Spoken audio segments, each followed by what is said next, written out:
Tá mé in rá leat, tá mo chrí is stig on it. Frása an lei inniu ná. My name is Siobhan.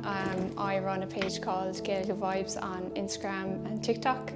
I love posting Irish language content and just sharing the language with people. There are many ways of expressing love in Irish and saying I love you in Irish, gra being the word for love. A gra mo chrí, love of my heart.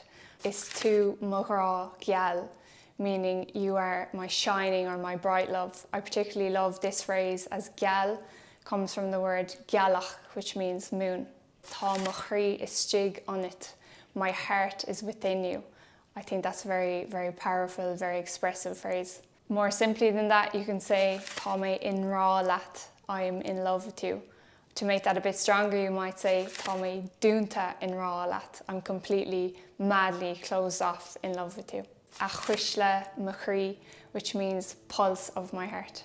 Valentine's Day and other occasions alike are perfect opportunities for you to engage with the Irish language. I wonder, will anyone out there use the phrase, an bósaí tú mé, will you marry me?